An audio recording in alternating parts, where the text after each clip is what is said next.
Boundedness video number 10, bounded sequences video number 3। Monotone convergence theorems होते हैं दो, first monotone convergence theorem और second monotone convergence theorem. तो पहले आप देखिए first monotone convergence theorem.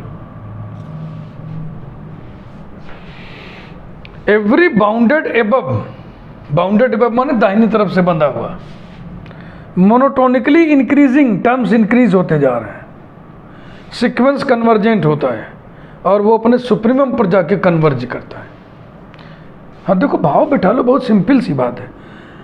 Terms increase कर रहे हैं, हर टर्म के बाद वाला टर्म बड़ा हो गया, उसके बाद वाला और बड़ा हो गया, उसके बाद वाला और बड़ा हो गया, और बाउंडेड एबव है माने इधर से बंधा हुआ है, यानी इधर कोई एक ऐसी संख्या है जो ये कहेगी कि सारे टर्म्स उधर ही रहो। तो इसका मतलब ये जो बढ़ने की सीमा है ये इसी बाउंड पे आके समाप्त हो जाएगी। ये बाउंड कौन सा होगा? सुप्रीमम। ये दाहिने तरफ जो लठैत खड़ा रहता है सुप्रीमम है, तो वहीं पे जाके कन्वर्ज कर जाएगी sequence. Let sequence an be any bounded above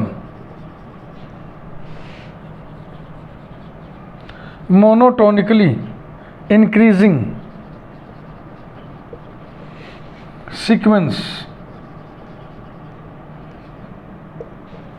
ये लिखा, इसी को देख के हमने लिख दिया। बाउंडेड एबव है तो सुप्रीमम इसके पास जरूर होगा। Let capital M be its supremum, be its supremum, then supremum है तो लीस्ट अपर बाउंड होगा, माने अपर बाउंड तो होगा ही होगा। अगर अपर बाउंड होगा ही होगा तो an less than or equal to capital M for all n belonging to capital N। Number 1,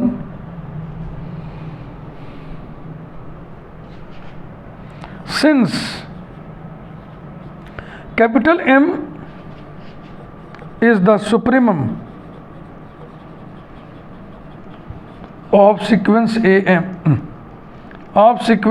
an, therefore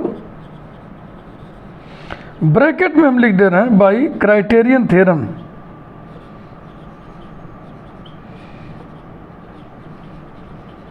criterion theorem for supremum. हाँ, therefore for every epsilon greater than 0 there exists m belonging to capital N such that, याद है ना supremum वाला यहाँ होता है। हाँ, ये रिजल्ट नहीं याद रहता जो भी हमको लिखना है, इससे पट से याद आ जाएगा। अब इसके इधर आओ तो जाएगा m माइनस एप्सिलॉन, तो ये गैप नहीं रहना चाहिए, बीच में एक टर्म जरूर एग्जिस्ट करेगा। तो जो एग्जिस्ट किया और इसके बीच का संबंध बताना है, चाहे तुम कह दो this is smaller than this, चाहे कह दो this is greater than this. तो such that capital M minus epsilon is less than am। Number 2,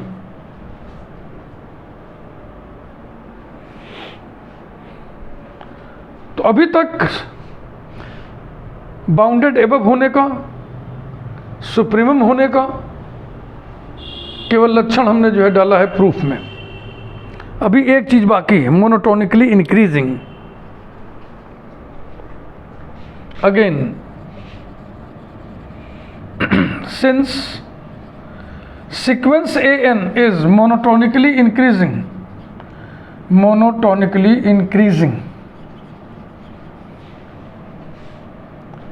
therefore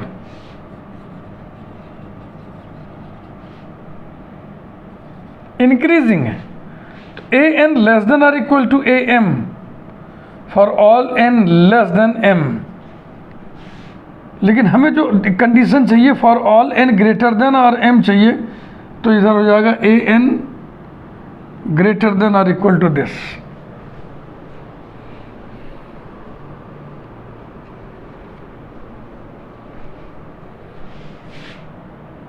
हाँ, इसको ऐसे याद है ना, n greater than m, an greater than or equal to am.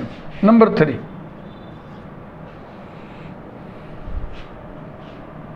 From 1 2 and 3 connect करना है तीनों को, फ्रॉम 1 2 एंड 3। चलिए कनेक्ट करें, यहां से शुरू करें। Capital M minus epsilon is less than AM। तो पहले हमने 2 का इस्तेमाल किया, तो 2 यहां कर दे रहे हैं 2।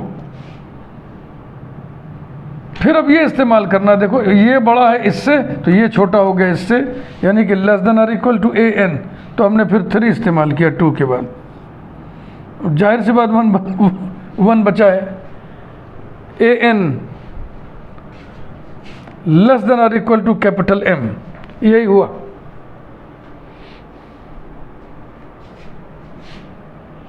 और capital M but naturally less than capital M plus epsilon होगा। इस पे कोई शर्त नहीं, सभी n के लिए है, इस पर कोई शर्त नहीं लगा है, इस पर शर्त लगा है।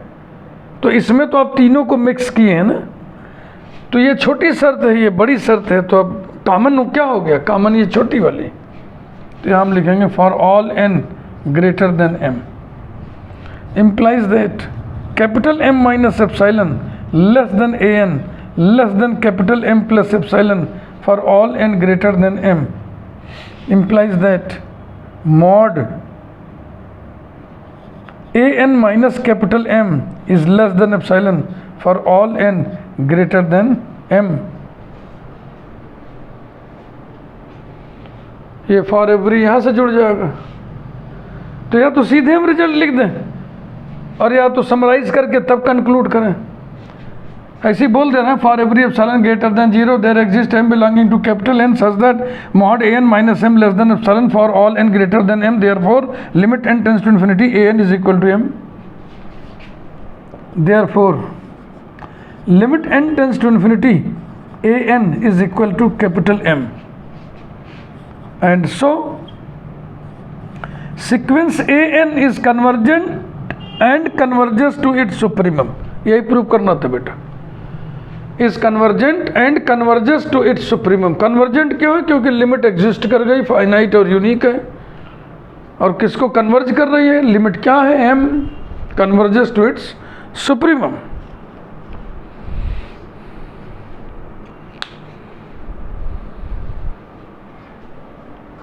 एग्जाम्पल देखिए,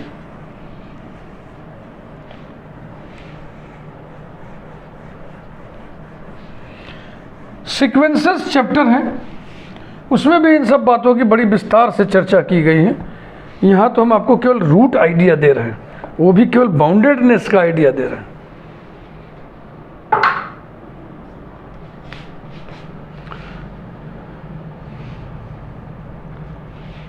नोट पहले लगाइए कि इस फर्स्ट मोनोटोन कन्वर्जेंस थ्योरम से हमने क्या निष्कर्ष निकाला। निष्कर्ष ये निकाला कि यदि सीक्वेंस मोनोटोनिकली इंक्रीजिंग हो और इधर से बंधा हुआ हो, तो इधर से जो बांधेगा कौन होगा, supremum.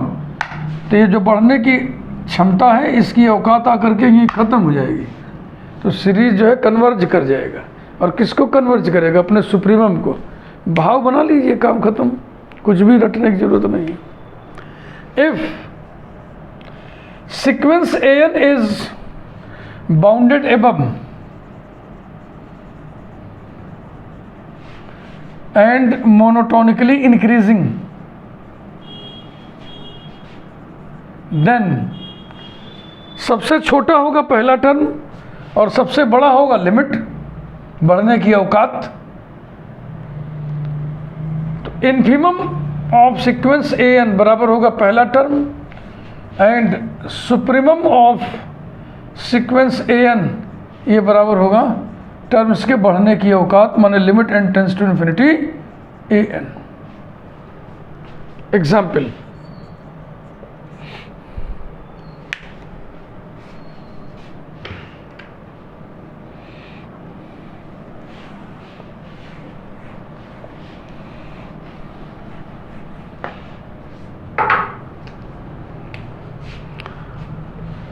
Sequence AN is equal to sequence n upon n plus 1।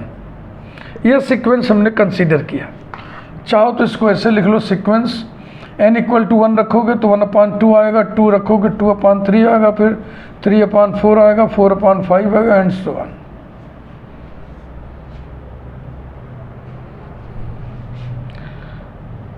पहली बातचीत, mod A N is equal to mod n/n+1। Mod के अंदर पॉजिटिव नंबर है इसलिए बाहर निकल गया, n/n+1 जो कि 1 से छोटा ही होगा सभी n के मानों के लिए।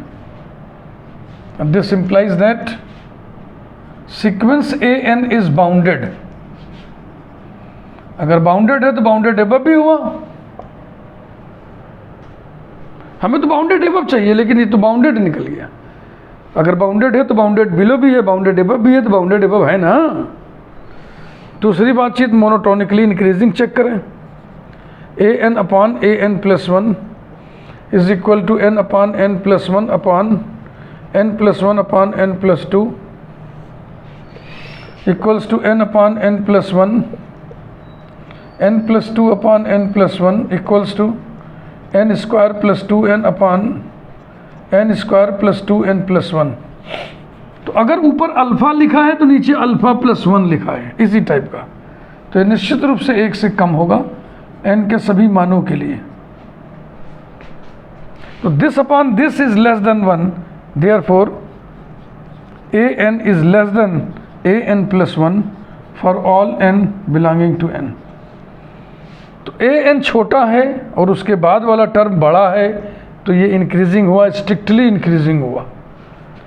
Therefore sequence an is strictly increasing, सीधा सीधा लिख देना, is monotonically increasing, is monotonically increasing. तो दिया हुआ सीक्वेंस बाउंडेड एबव है, मोनोटोनिकली इंक्रीजिंग है, इसलिए इसका इन्फिमम और सुप्रीमम हम फट से बता सकते हैं। इसका जो इन्फिमम होगा वो पहला टर्म होगा। पहला टर्म कौन है? 1/2। और इसका जो सुप्रीमम होगा वो इसके बढ़ने की औकात होगी, limit n tends to infinity an equals to limit n tends to infinity n/n+1 is equal to 1। समझे बेटा ना? अब हम पढ़ने जा रहे हैं सेकंड मोनोटोन कन्वर्जेंस थ्योरम।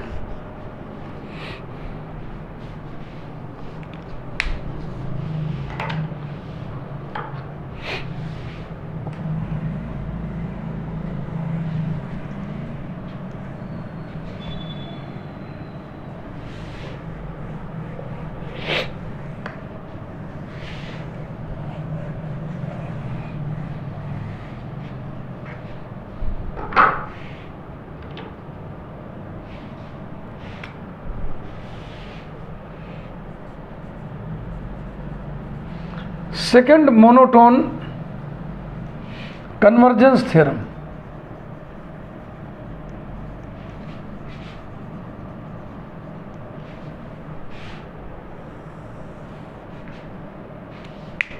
ये क्या है?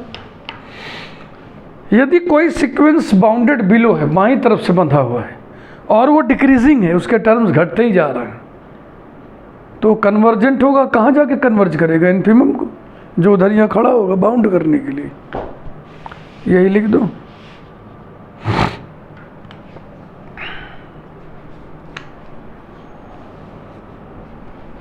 Every bounded below monotonically decreasing,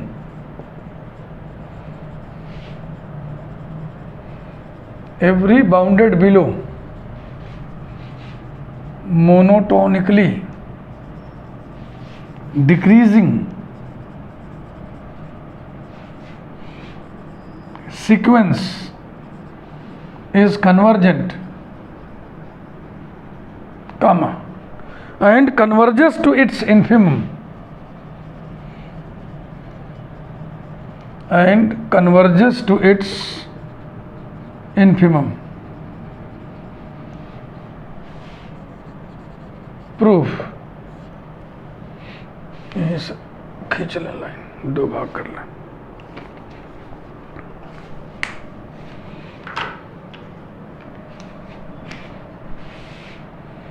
Let sequence an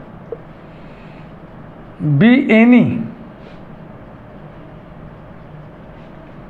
bounded below monotonically decreasing sequence, अगर ये बाउंडेड बिलो है तो इसके पास इन्फीमम जरूर होगा। Let small m be its infimum, infimum माने ग्रेटेस्ट लोअर बाउंड, माने लोअर बाउंड तो वही है। Then small m less than और equal to A N for all n belonging to capital N। Number 1।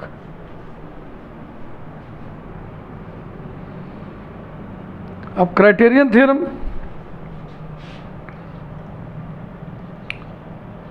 since small m is the infimum of sequence an, therefore bracket में आपकी सुविधा के लिए हम लिख दे रहे हैं बाई क्राइटेरियन थ्योरम, जो पिछले वीडियो में हम पढ़ाए थे। By criterion theorem for infimum, therefore for every epsilon greater than 0 there exists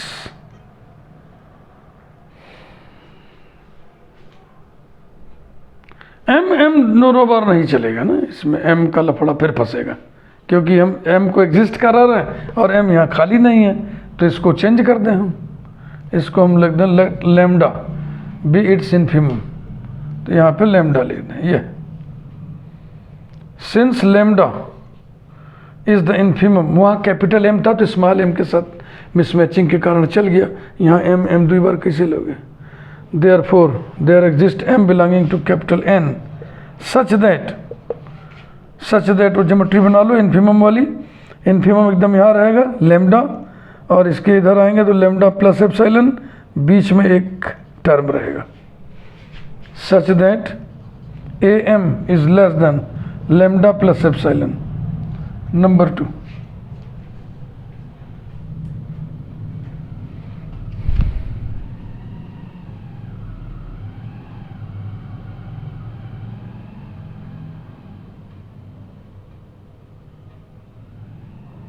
ठीक। अब मोनोटोनिकली डिक्रीजिंग वाले का इस्तेमाल अभी नहीं हुआ है, तो लिखिए अगेन,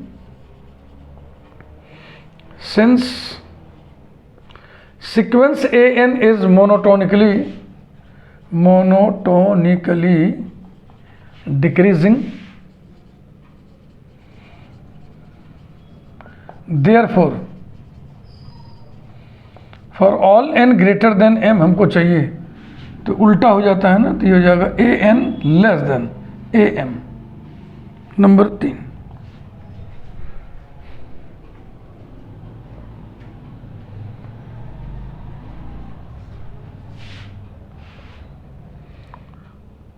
अब देखें आप,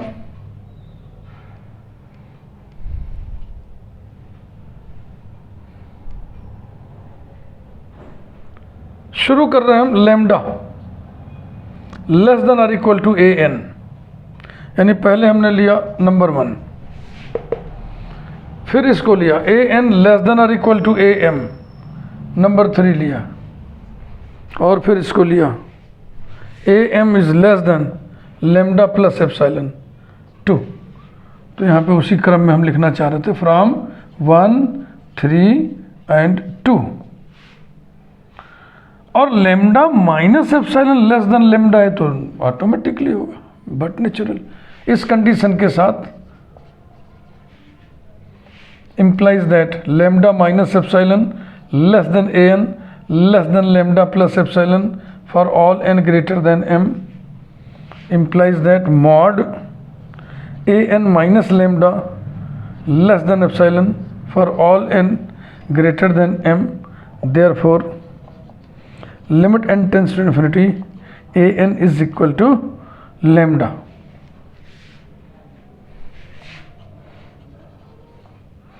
and so क्या लिखना, and sequence an is convergent and converges to lambda. Sequence converge कर गई किसको? अपने इन्फिमम। ये था प्रूफ। इस पर बेस्ड न्यूमेरिकल एक हम देखो छांट के लाए हैं, लेकिन इसमें काम धाम काफ़ी बड़ा है। कोई बात नहीं, पहले तो नोट लगाया जाए। नोट यही लगाया जाए कि अगर कोई भी सीक्वेंस बाउंडेड बिलो हो माने इधर से बंधा हुआ हो और मोनोटोनिकली डिक्रीजिंग हो, तो जो उसका पहला टर्म होगा सबसे बड़ा होगा, वह सुप्रीमम होगा। और इन्फीमम न्यूमेरिकली घटने की सीमा, घटने की औकात कहां तक घटा।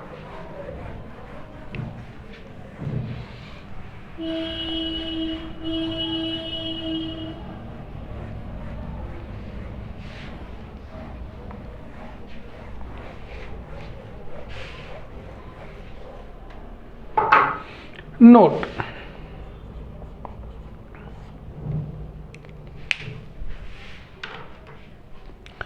if sequence AN is bounded below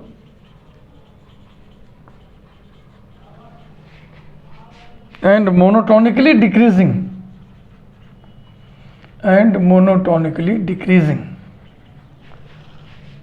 then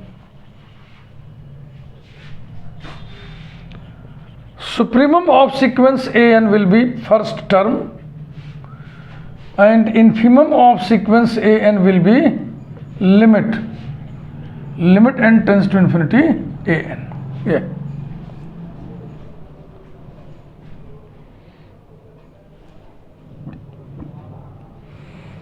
Example,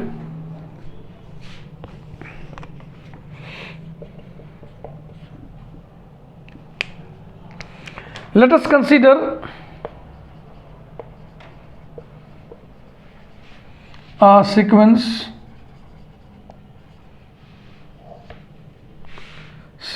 AN where A1 is equal to 3/2 and AN plus 1 is equal to 2 minus 1 upon AN, n greater than or equal to 1। पहली बातचीत, A1 is equal to 3/2 greater than 1, A2 is equal to n equal to 1 इसमें रखो तो A2 बराबर हो जाएगा 2 minus 1 upon A1 is equal to 2 minus A1 3/2 है तो 1 अपान A1 2/3 हो जाएगा। 2/3 इज इक्वल टू 4/3 जो कि 1 से बड़ा है। Let AM greater than 1 then minus AM is less than -1 implies that reciprocal ले लो। -1 अपान AM ग्रेटर देन -1 का रेसिप्रोकल फिर -1, दोनों तरफ 2 ऐड कर दो। 2 माइनस 1 अपान AM greater then 2 minus 1 implies that ये कितने के बराबर होगा? देखो यहाँ से ये AM plus 1 greater than 2 minus 1 देखो A1 1 से बड़ा है, AM 1 से बड़ा है, हमने सपोज किया, उसकी मदद से दिखा दिया AM प्लस 1 1 से बड़ा है। तो अब मैथमेटिकल इंडक्शन की बात करेंगे। Therefore by principle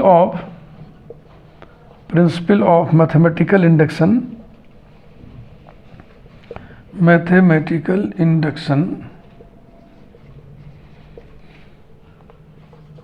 AN is greater than 1 for all n belonging to capital N, that is 1 is less than AN for all n belonging to capital N, and therefore sequence is bounded below by 1।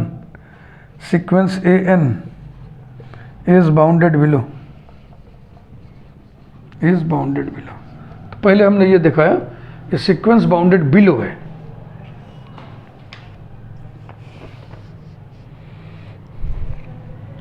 इसके बाद हम limit निकालेंगे।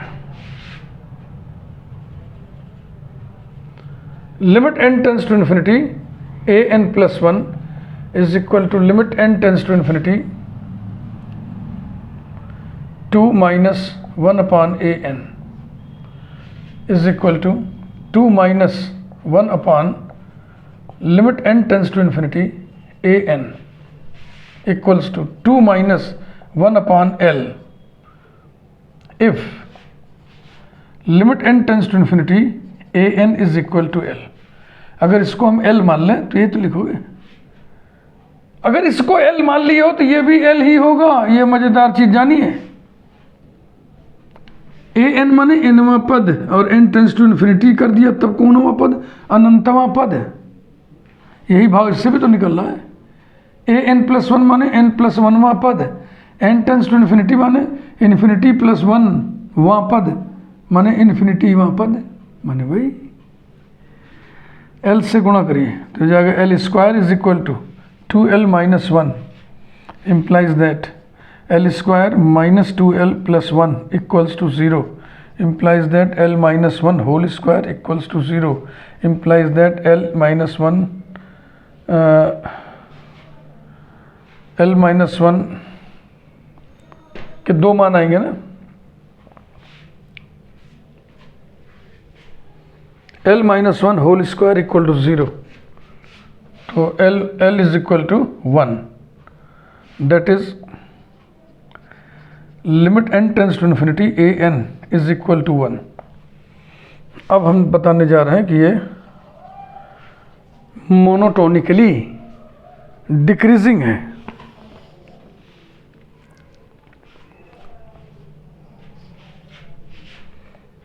a1 is equal to 3/2, जिसको हम लिख सकते हैं 9/6, और a2 बराबर निकाले थे कहीं, क्या ये निकाले थे a2 बराबर 4/3, जिसको हम लिख सकते हैं 8/6। तो 9/6 8/6 में कौन बड़ा है, a1, तो नीचे लिखिए therefore a1 is greater than a2। We suppose that am is greater than am plus 1। तो अब हम क्या दिखा दें, हम दिखा दें am plus 1 is greater than am plus 2।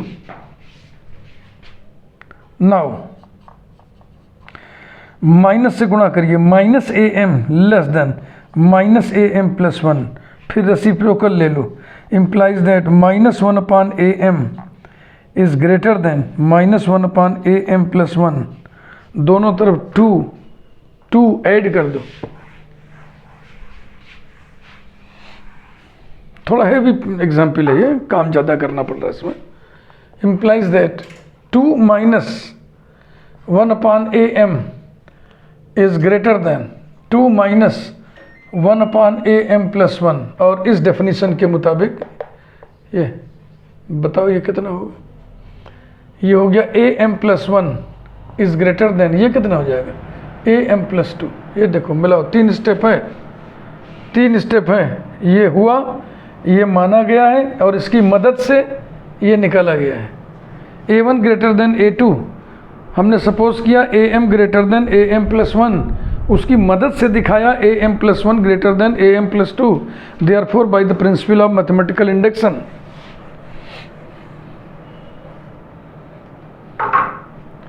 therefore by the principle of mathematical induction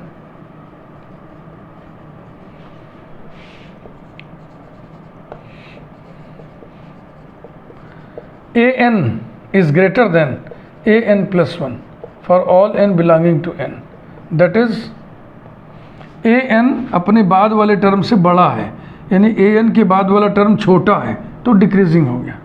that is sequence an, that is न लिख के लिखिए और इस प्रकार, and so sequence an is monotonically decreasing.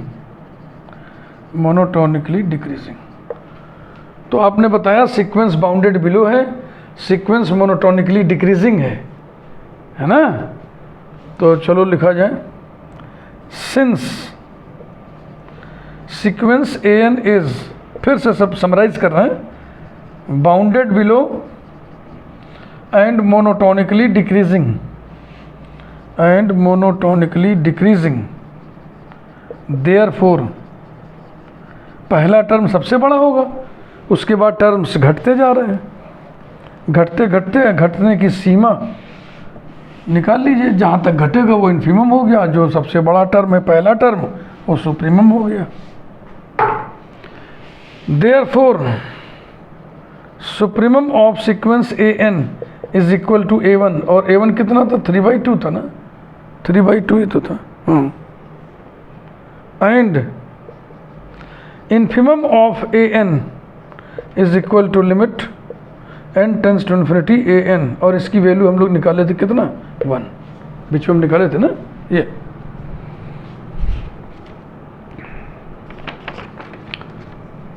चलते चलते एक रिजल्ट हम लिख देना चाहेंगे, उसका प्रूफ हम नहीं पढ़ाएंगे। प्रूफ के लिए आप सीक्वेंसेस प्लेलिस्ट हमारी देखिए डिटेल में। यहाँ सिर्फ हम बाउंडेडनेस के बारे में रूट आइडिया दिए हैं केवल। Every convergent sequence is bounded, ये रिजल्ट है। Every convergent sequence is bounded. Functions में भी एक जैसे स्पेशल रिजल्ट हमने लिख के छोड़ दिया था कि किसी क्लोज्ड इंटरवल में यदि फंक्शन कंटिन्यूअस है तो उसी क्लोज्ड इंटरवल में फंक्शन बाउंडेड होगा। यहाँ पर है कि अगर कोई सीक्वेंस कन्वर्जेंट है तो वो सीक्वेंस बाउंडेड भी होगा। प्रूफ के लिए प्लेलिस्ट हमारी देखिए, सब प्लेलिस्ट बना हुआ है, सीक्वेंसेस का भी है, सीरीज़ का भी है, सबका है, यूनिफॉर्म कन्वर्जेंस का है, हजारों हजार वीडियोस हैं और सैकड़ा पार प्लेलिस्ट्स हैं हमारे, बहुत सारे। मुफ्त में दी जा रही सुविधा का खूब लाभ उठाइए, औरों को भी जोड़िए इससे। एक बार फिर अपने YouTube चैनल गणितपुर पे आप सभी का मैं स्वागत करता हूँ। हमारा मिशन है तेरा तुझको अर्पण। इस मिशन के अंतर्गत आपको ये मुफ्त में सुविधा दी जा रही है। हम जो वीडियोस बनाते हैं वो किसी सनसनीखेज या बहुत इम्पोर्टेंट महत्वपूर्ण टॉपिक पे एक वीडियो नहीं बनाते हैं, न तो हमारा लहजा ऐसा है कि कुछ एफर्वेसेंस उत्पन्न किया जा सके। सिंपल टीचिंग के माध्यम से हम पूरा चैप्टर पढ़ाते हैं, वीडियो दर वीडियो देते चलते हैं, और इस प्रकार से प्लेलिस्ट पूरी होती है। प्लेलिस्ट माने कोई चैप्टर या कोई स्पेशल हेडिंग, कोई स्पेशल टाइटल, कोई स्पेशल मटेरियल। पूरी प्लेलिस्ट देखने के बाद फिर आपको ट्यूशन कोचिंग की कोई ज़रूरत नहीं रहेगी, ऐसा मेरा मानना है। जो कुछ भी हमारे पास है सब हम स्टूडेंट्स के हवाले करते रहेंगे जब तक सांस हमारी चलेगी। धन्यवाद।